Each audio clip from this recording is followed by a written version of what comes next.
नमस्कार दोस्तों, आप सभी का स्वागत है हमारे YouTube channel Ashok Chawla education पर। दोस्तों, आज हम मिल रहे हैं एक नई पाठ्य योजना के साथ जो संस्कृत की पाठ्य योजना होगी, जो ये गद्य की पाठ्य योजना है। और दोस्तों, इसका जो प्रकरण जो हम शीर्षक रहे हैं वो है महाराणा प्रताप। ये इसका शीर्षक रहेगा। और दोस्तों, ये जो पाठ्य योजना है वो कक्षा के हिसाब से अगर देखे जाए तो ये कक्षा 10वीं के है। और अगर आप इसको छोटे लेवल पे भी बनाना चाहते हो तो उसके लिए भी मैं आपको इसमें बताऊंगा कि इस पाठ्य योजना को आप छोटे लेवल पे किस प्रकार बना सकते हो, या फिर उससे बड़े लेवल में भी आप यूज़ करना चाहते हो इस पाठ्य योजना को, तो आप किसी भी लेवल में यूज़ कर सकते हैं। वैसे ही मैं आपको पाठ्य योजना ये बना के दिखाता हूँ कि जिसमें आपको सभी लेवल में आपको ये परफेक्ट हो जाएगी। दोस्तों, पाठ्य योजना स्टार्ट करने पहले मैं आपको बता देता हूँ कि हमारे चैनल पर आप देखेंगे कि एक प्लेलिस्ट बना रखी है मैंने। उस प्लेलिस्ट में आपको संस्कृत की पाठ्य योजना मिल जाएंगी और सामाजिक की पाठ्य योजना मिल जाएगी। जल्दी चैनल पर हिंदी की पाठ्य योजना भी अपलोड होने वाली है। तो दोस्तों, सभी प्रकार की पाठ्य योजना भी आपको चैनल पे मिल जाएगी, इसलिए चैनल को सब्सक्राइब कर लें। और चैनल में प्लेलिस्ट के माध्यम से आप संस्कृत या फिर सामाजिक या हिंदी की किसी भी प्रकार की आप पाठ्य योजना देखें तो उनको विस्तार पूर्वक देख सकते हैं। और वो आपको एक पाठ्य योजना अनेक पाठ्य योजना आराम से मिल जाएगी। और दोस्तों, आपको हमारे चैनल पर मनोविज्ञान से संबंधित और पेडागोजी से जो शिक्षा शास्त्र होता है उससे संबंधित आपको संपूर्ण वीडियो मिल जाएंगे। बाकी नए वीडियो अपलोड होते रहते हैं चैनल पर, तो आप हमारे चैनल से जुड़ जाइए और लगातार बनी रहिए। चलिए पाठ्य योजना स्टार्ट करते हैं। चलो पाठ्य योजना देखते हैं। दोस्तों, इसका प्रकरण आपको बताऊँ, महाराणा प्रताप इसका प्रकरण रहेगा, जो कि ये किसी भी कक्षा के लिए आप इसको बना सकते हो। वो मैं आपको बताऊंगा कैसे बना सकते हो। अगर आप थोड़े बड़े लेवल पे बना रहे हो, इसमें बना रखा है मैंने कक्षा 10वीं के लिए बना रखा है। ठीक है दोस्तों, चलो स्टार्ट करते हैं। पाठ्य योजना जब भी हम बनाते हैं तो जाके कुछ बेसिक इन्फॉर्मेशन हमें ब्लैक बोर्ड पर लिखनी होती है, जिसमें आप देख सकते हैं कि विद्यालय का नाम सबसे पहले लिखना होता है। उसके बाद दिनांक, कालांश और कक्षा, विषय, दिवस और प्रकरण। जो प्रकरण है हम इसको लिखना वहाँ पे उचित नहीं मानते उस समय, क्योंकि ये प्रस्तावना के बाद लिखा जाता है। क्योंकि प्रस्तावना हम करते हैं इसीलिए कि ताकि प्रकरण निकलवा सके बच्चों से। तो प्रकरण हमारे को उस समय खाली छोड़ देना है, बाकी फॉर्मेलिटी हमारे को ब्लैक बोर्ड पर कर देनी होती है। और दोस्तों, ये संस्कृत की पाठ्य योजना है जो कि महाराणा प्रताप इसका प्रकरण रहेगा। चलिए दोस्तों, आगे बढ़ते हैं इसके सामान्य और विशिष्ट उद्देश्यों में। जो कि सामान्य उद्देश्य, जैसे कि मैंने आपको पहले भी पाठ्य योजना में बता रखा है कि सामान्य उद्देश्य होते हैं वो विषय से संबंधित होते हैं। जैसे हम संस्कृत विषय में हम पढ़ रहे हैं तो संस्कृत विषय से संबंधित सामान्य उद्देश्य होते हैं। और जो हमारे विशिष्ट उद्देश्य होते हैं वो हमारे प्रकरण को, जैसे हम प्रकरण पढ़ रहे हैं महाराणा प्रताप, तो उससे संबंधित जो भी उद्देश्य होंगे वो हमारे विशिष्ट उद्देश्य होंगे। तो ये आपको सामान्य बात आपको याद रखनी है। चलिए दोस्तों, देखते हैं कि सामान्य उद्देश्य कौन कौन से हैं। तो पहला सामान्य उद्देश्य संस्कृत भाषाम प्रति रुचि उत्पादनम, यानी संस्कृत भाषा के प्रति रुचि उत्पादन करना। ठीक है।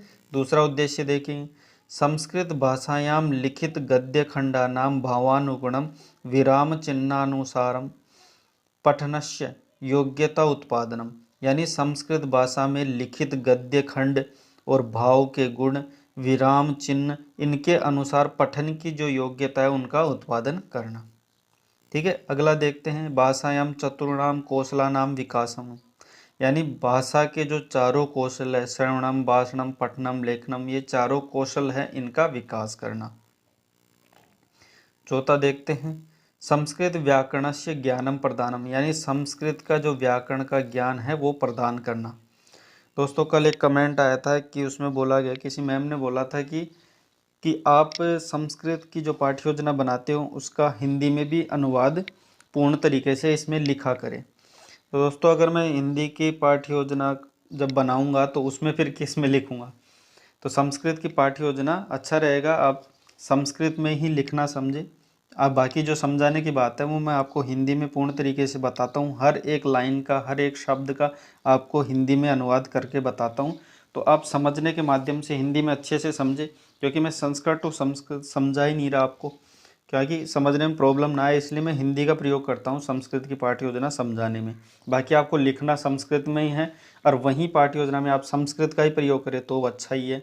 संस्कृत की पाठ्य योजना अगर आप लिखने में भी हिंदी का प्रयोग करें तो वो ज़्यादा अच्छा नहीं माना जाता। इसलिए पाठ्य योजना आपकी सफल रहे और बहुत अच्छी है, आपको नंबर अच्छे मिले, इसके लिए आप संस्कृत की पाठ्य योजना में संस्कृत में ही बनाए। बाकी अगर हो सकता है आपके टीचर्स आपको रिलीफ दे तो आप पढ़ाते समय संस्कृत की जगह हिंदी का प्रयोग कर सकते हैं, वो आपकी मर्जी है। बाकी आप पाठ्य योजना को संस्कृत, जो पाठ्य योजना है उसको संस्कृत माध्यम से ही बनाए तो वो अच्छा रहता है। अब बाकी जो मैम ने बोला था कि आप हिंदी में भी बोला करें, तो मैं हर एक वाक्य का आपको हिंदी अनुवाद करके बता देता हूँ, तो आपको आपको अगर समझ में नहीं आए तो वो बहुत अच्छे से आपको क्लियरली समझ में आ जाएगी कि आपको हिंदी में इसको क्या कहते हैं। या फिर अगर आपको इसको हिंदी में भी लिखना हो, जैसा कि मैम ने बोला था कि मेरे को हिंदी में भी आप लिख के बताएं, तो आप मैं इसको ट्रांसलेट कर देता हूँ संस्कृत से टोटल हिंदी में भी, ताकि आप इसको संस्कृत की जगह हिंदी में भी आराम से इसको लिख सकते हैं। चलिए दोस्तों, अब आगे बढ़ते हैं विशिष्ट उद्देश्य के बारे में, जो कि विशिष्ट उद्देश्य होते हैं हमारे प्रकरण को लेके। ठीक है, जो प्रकरणम होता है हमारा, उसको लेकर ये विशिष्ट उद्देश्य होते हैं। जो इससे हमारा प्रकरण क्या है, महाराणा प्रताप, तो उसको लेके ये विशिष्ट उद्देश्य होते हैं।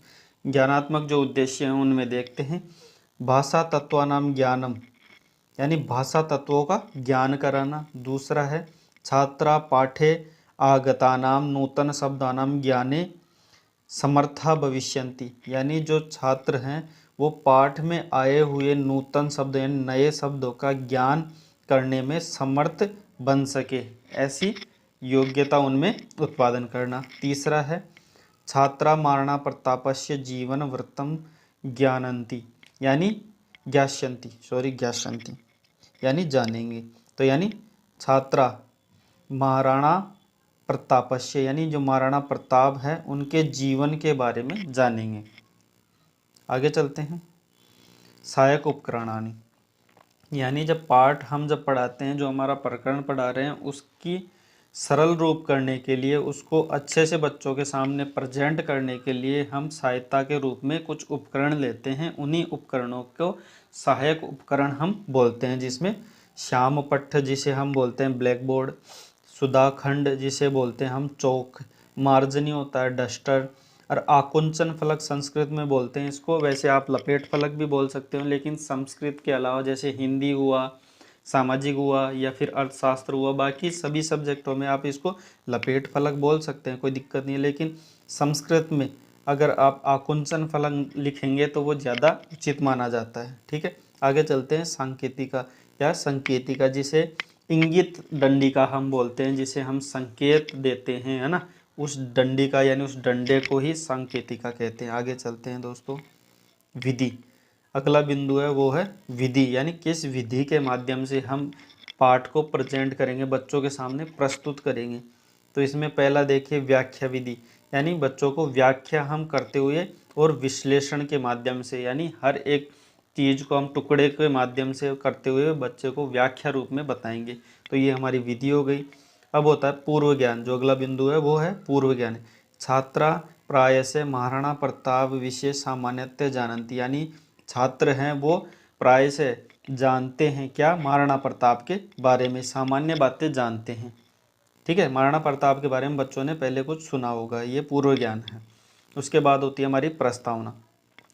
प्रस्तावना होती है, प्रस्तावना दोस्तों इसलिए होती है क्योंकि हम जो टॉपिक पढ़ा रहे हैं वो बच्चों को पहले हम नहीं बताते, बच्चों को प्रस्तावना के माध्यम से हम हमारा प्रकरण निकालते हैं। यानी आज हम क्या पढ़ेंगे ये बच्चों को पहले नहीं बताते, हम प्रस्तावना करके वो निकलवाते हैं। तो प्रस्तावना करते समय इसमें देखिए, इसकी भी हिंदी करके मैं आपको बता देता हूँ कि छात्रा अध्यापिका या छात्रा अध्यापक, अगर लड़का बना रहा है ये पाठ्य योजना तो छात्रा अध्यापक है। ठीक है, लड़की बना रही है छात्रा अध्यापिका। ठीक है, छात्राणाम पूर्व ज्ञानस्य परीक्षणाय, यानी बच्चों के जो छात्र हैं उनके पूर्व ज्ञान को परीक्षणाय यानी जानने के लिए, ज्ञातात अज्ञातम प्रति, यानी जो ज्ञान है, ज्ञान क्या है, पूर्व ज्ञान, ये सूत्र है, ये ध्यान रखना, ये सूत्र है, शिक्षण सूत्र हम जिसे बोलते हैं, ज्ञातात अज्ञातम प्रति, यानी बच्चों को जो ज्ञान है उसको अज्ञान की तरफ, यानी जो नहीं जानते बच्चे को वहाँ तक लेके जाएंगे, ये नियम है यानी सूत्र है। इति सूत्र शिक्षण सूत्र अनुसरण, इस शिक्षण सूत्र का अनुसरण करते हुए पाठान्मुखी कर्तुम केचन प्रश्नान पृच्छन्ति, यानी इन शिक्षण सूत्र का अनुसरण करते हुए पाठ को आगे ले जाते हुए केचन प्रश्न, यानी कुछ प्रश्न पृच्छन्ति यानी पूछेंगे। आगे चलते हैं दोस्तों। तो ये प्रस्तावना हम देखते हैं। प्रस्तावना में जो पहला प्रश्न है, भारत देशे के विदेशी जना आक्रमणम कृतवन्तः, यानी कौन से विदेशी हैं जिन्होंने भारत देश पे आक्रमण किया, जिसमें आंग्लाद्य यानी अंग्रेजी लोग आक्रमण कृतवन्तः, जैसे और भी हम मुगल है, मुगल अंग्रेज में या ले लिया इन्होंने, तो आप इसमें मुगल भी लिख सकते हैं, ठीक है। क्योंकि बच्चों के जवाब एक तो नहीं होंगे, अनेक होंगे, क्योंकि बच्चे अनेक प्रकार से सोचते हैं और एक बच्चा 10 प्रकार से सोच सकता है, तो आप तो पता नहीं कितने बच्चों से पूछेंगे तो जवाब अलग अलग आएंगे। इसलिए इसमें आंग्ल भी लिख सकते हैं, तुर्की भी लिख सकते हैं, मुगल भी लिख सकते हैं, ठीक है। तो वो आप लिख सकते हो, ले बाकी इन्होंने आंग्ल में ही कर लिया ना। दूसरा है मुगल शासकेषु दीन ए इलाही इति, दीन ए इलाही इति धर्मस्य के प्रतिष्ठाता, यानी मुगल शासकों में दीन ए इलाही इस धर्म का प्रतिष्ठाता यानी प्रतिपादन करने वाला कौन था, तो इसमें प्रतिष्ठाता अकबर है। ये दोस्तों ये प्रस्तावना जो मैं बता रहा हूँ वो बड़े लेवल पे बता रहा हूँ, जैसे कि 10वीं कक्षा की पाठ्य योजना है उसके अकॉर्डिंग बता रहा हूँ। बाकी अगर आप छोटे लेवल पे भी बनाना चाहते हो इस पाठ्य योजना को, तो अभी होता है कई बच्चे बोलते हैं कि सर बड़े लेवल पे हम बनाते हैं तब तो ठीक है, छोटे लेवल पे ऐसे क्वेश्चन बच्चों को कहाँ से आएंगे, तो उस लेवल की भी हम बात करेंगे। दूसरी प्रस्तावना इसमें मैं आगे बताऊंगा आपको कि छोटे लेवल पे आप किस तरीके से प्रस्तावना कर सकते हो, ताकि बच्चों को छोटे लेवल पे अच्छे से उत्तर बच्चे दे सके। कई बार होता है कि बच्चे ऐसे सोचते हैं कि सर हमारे को आंसर ही नहीं मिलते बच्चों से, हम कैसे पाठ्य योजना को आगे बढ़ाएं। तो उसके लिए मैं बताऊंगा छोटे लेवल पे आप किस तरीके, क्योंकि ये तो बड़े लेवल पे है, बड़े बच्चे तो फिर भी जवाब दे देंगे क्योंकि उनके सिलेबस में चलता है।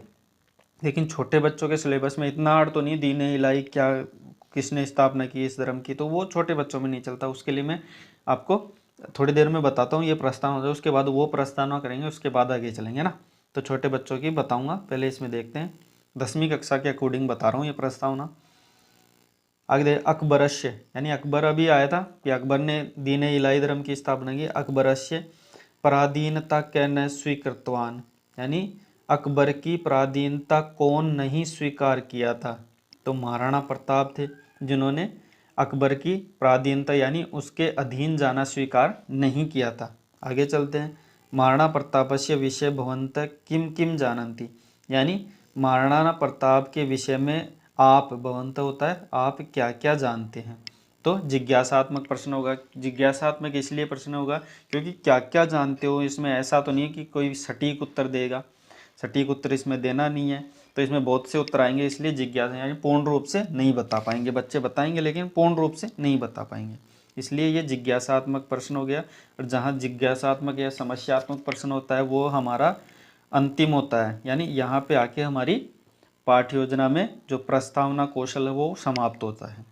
उसके बाद अब देखते हैं हम छोटे बच्चों के लेवल पे, कि छोटे बच्चों के हम इतने बड़े सवाल तो पूछ नहीं सकते कि अकबर में जो दीन इलाही की स्थापना किसने की, तो उस प्रस्तावना में हम देख सकते हैं कि जो छोटे लेवल पे हम देखें तो उसमें ये होता है कि जैसे अब ऐसे पूछ सकते हो, जैसे कुछ जानवरों के नाम बताइए, उसमें किसी बच्चे ने हाथी, किसी ने शेर, किसी ने हिरन, किसी ने घोड़ा, ऐसे बता दिया, ठीक है, आ गया घोड़ा।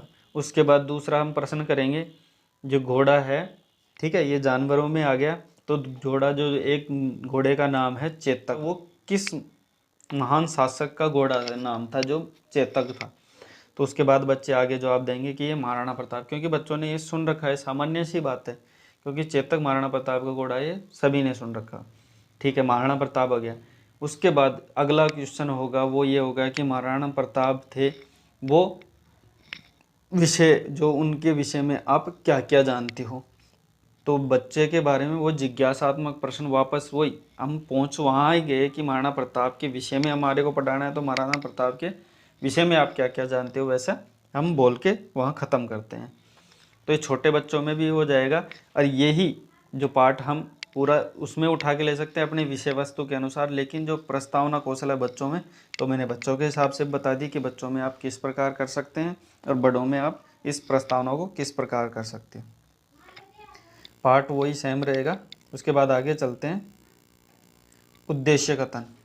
उद्देश्य कथन होता है कि हम जो विषय वस्तु हम पढ़ा रहे हैं उसके बारे में बच्चों को इंगित करते हुए आगे चलना। तो इसमें प्रियांश छात्रा अद्य वयम महान देशभक्त महाराणा प्रतापस्य विषय विस्तार रूपेण पठिष्यामि, यानी प्रिय छात्र, प्रियांश छात्रा, प्रिय छात्र, अद्य यानी आज, वयम हम, महाराणा प्रताप जो महान देशभक्त हैं महाराणा प्रतापस्य, उनके जीवन के बारे में, उनके विषय के बारे में विस्तार से पढ़ेंगे। ठीक है। और ये स्वकीय पाठ्य पुस्तकस्य निर्देशन पाठ्य उद्घाट्य, यानी बच्चों को हम कहेंगे कि आप पाठ्य पुस्तक निकाल लें और उसमें निर्दिष्ट जो पाठ यानी हम जो बताएंगे वो पाठ वो निकाल के बच्चे देखेंगे और उसको ध्यानपूर्वक सुनेंगे। आगे चलता है प्रस्तुतिकरण। और जैसे ही दोस्तों उद्देश्य कथन हो जाता है, जैसे यहाँ मैंने उद्देश्य कथन किया, उद्देश्य कथन जैसे ही किया तो ब्लैक बोर्ड पर हमने जो खाली छोड़ रखा था प्रकरण का नाम, वो प्रकरण का नाम उस समय लिख देना होता है। आगे चलते हैं प्रस्तुतिकरण। प्रस्तुतिकरण में हम देखते हैं सर्वे छात्रा स्वकीयस्य पुस्तकस्य षष्ठम पाठम उद्घाटयन्ति, यानी बच्चों को हम बोलेंगे कि आपका जो छठा पाठ है 10वीं कक्षा के अंदर छठा पाठ संस्कृत में महाराणा प्रताप का होगा, इसलिए हमने वो बोल दिया कि आप छठा पाठ है जो वो निकाल लिए। तो इसमें सर्वे छात्रा स्वकीय से अपना पाठ्य पुस्तक का छठा पाठ निकाल लीजिए। उसके बाद बच्चे उसको निकाल लेंगे और ध्यानपूर्वक उसको निर्दिष्ट रूप से देखेंगे। उसके बाद होता है आदर्श वाचन। प्रस्तुतिकरण का जो प्रथम बिंदु होता है वो आदर्श वाचन होता है। आदर्श वाचन एक शिक्षक के द्वारा किया जाता है, ये ध्यान रखना, क्योंकि बच्चों के सभी बच्चों का आदर्श रूप होता है वो एक शिक्षक होता है जो उनके आदर्श रूप में रहते हैं। तो आदर्श वाचन हमेशा शिक्षक करता है।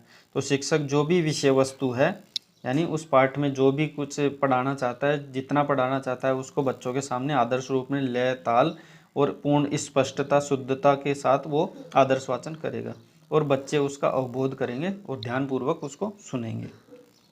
आगे चलते हैं अनुवाचन। अनुवाचन किया जाता है छात्र के द्वारा, यानी एक जो शिक्षक होता है वो छात्र यानी कुछ पूरे नहीं, कुछ छात्रों को, इसमें लिखा है छात्राध्यापिका या छात्राध्यापक है, कतिपयान छात्रान आदर्श वाचनानुसारम गद्य अनुसार वाचनाय निर्देशन स्वस्य च अवधानेन श्रोष्यन्ति, यानी कुछ कतिपय होता है कुछ छात्रों के द्वारा वो उनको अनुवाचन करवाएगा, यानी जो वो पढ़ाया है एक शिक्षक आदर्श वाचन जिन्होंने किया है वो बच्चों से वापस वही पढ़वाएगा और सभी छात्र होते हैं वो उसको सुनेंगे। उसके बाद आगे चलते हैं दोस्तों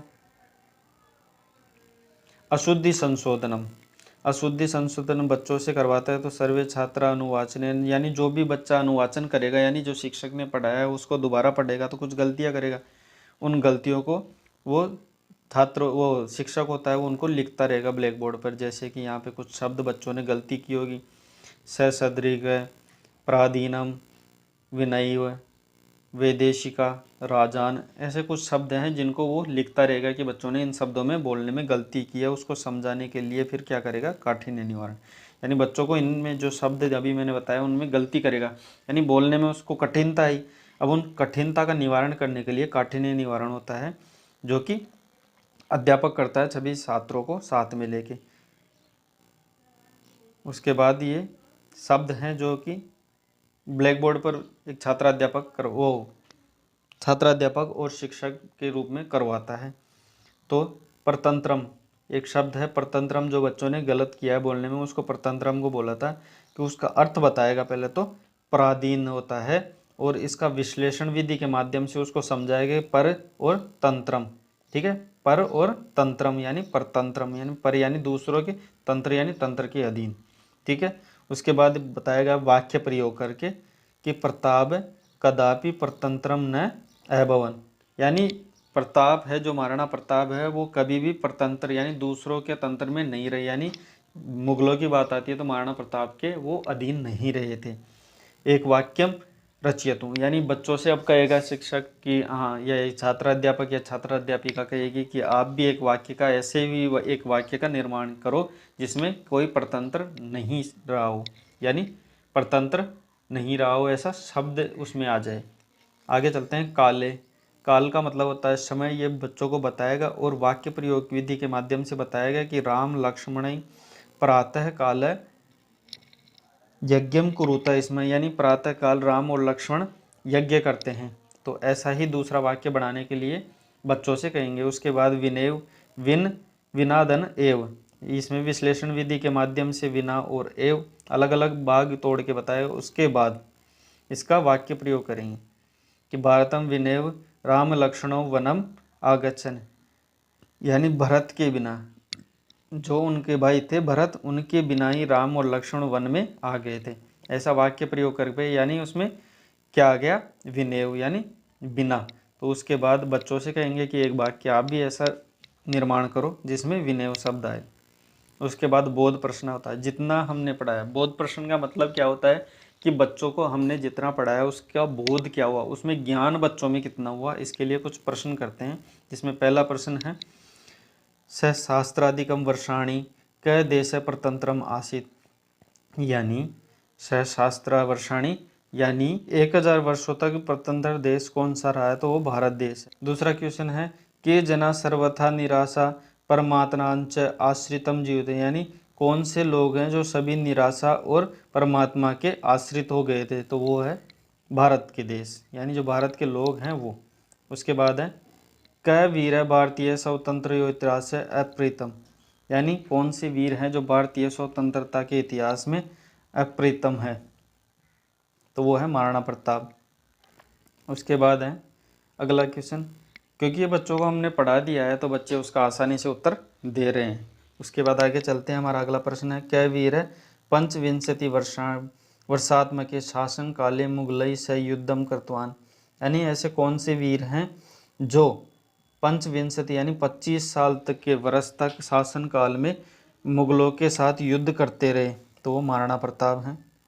आगे चलते हैं, मौन वाचन।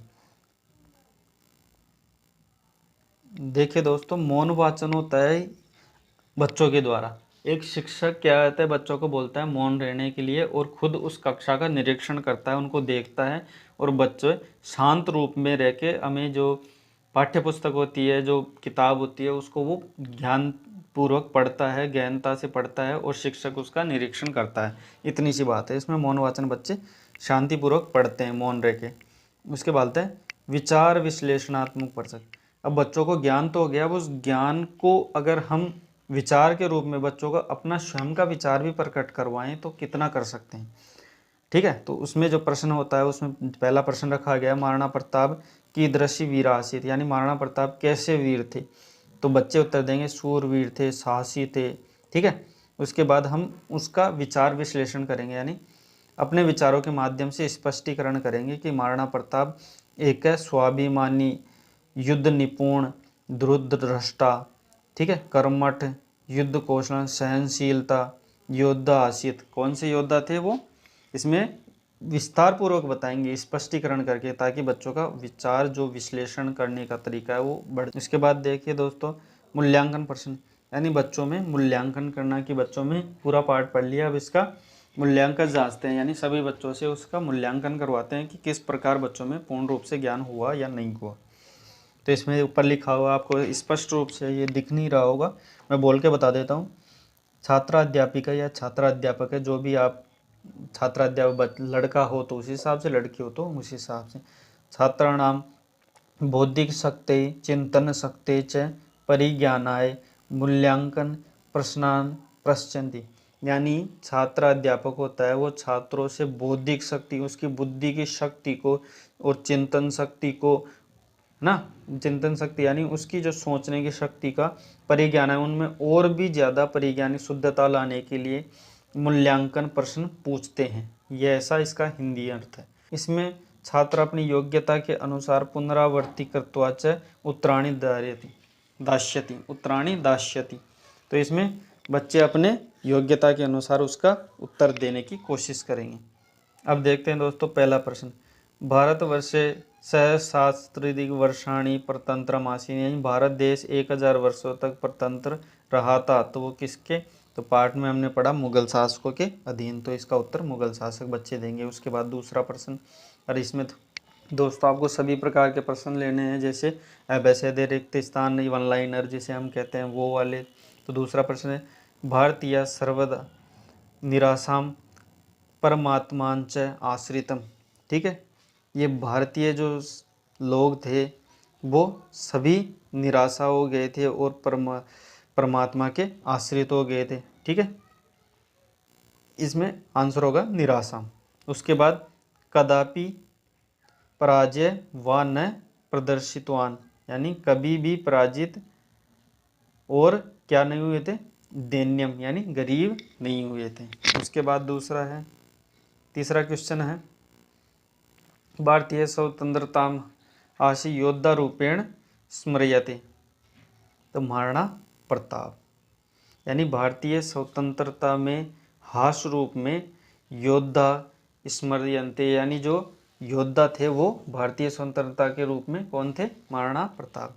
उसके बाद चौथा क्वेश्चन देखिए, प्रताप कस्मिन वयसी मुगले स युद्धम अनेक बारम कृतवान। ठीक है, यानी महाराणा प्रताप कितने वर्षों तक मुगलों के साथ अनेक बार युद्ध करते रहे, तो उसमें पहले हमने बताया था कि 25 वर्षों तक। उसके बाद देखते हैं दोस्तों गृह कार्य कि महाराणा प्रताप से संक्षिप्त जीवन परिचयम विलिख्य आनयतु, यानी बच्चों को हम कह दें कि महाराणा प्रताप के बारे में आप संक्षिप्त रूप से जीवन परिचय लिख के लाएं। ठीक है, लिख कर लेकर आए हैं ऐसा बोल सकते हैं। तो उसमें पाठ का संपूर्ण सार उसमें आ जाएगा। और दोस्तों इसी के साथ हमारी पाठ्य योजना ख़त्म होती है। वीडियो अगर आपको अच्छा लगता है, पाठ्य योजना अगर आपको अच्छी लगी हो तो आप वीडियो को लाइक करना, और दोस्तों चैनल को ज़रूर सब्सक्राइब कर ले, क्योंकि आपको ऐसी ही पाठ्य योजना आगे मिलती रहेगी। और आपको और भी पाठ्य योजना चाहिए तो हमारे चैनल पर जाके आप प्लेलिस्ट में जाके सर्च करें, आपको संस्कृत की पाठ्य योजना और सामाजिक की पाठ्य योजना और इससे अलावा हिंदी की भी पाठ्य योजना भी मैं ऐड करने वाला हूं, तो वो भी आपको मिलती रहेगी। और बाकी कुछ पाठ्य योजना पहले से स्टोर है, आप उनको देखें और उनका लुत्फ उठाएं, आनंद उठाएं। नमस्कार दोस्तों, वीडियो देखने के लिए आपका बहुत बहुत धन्यवाद।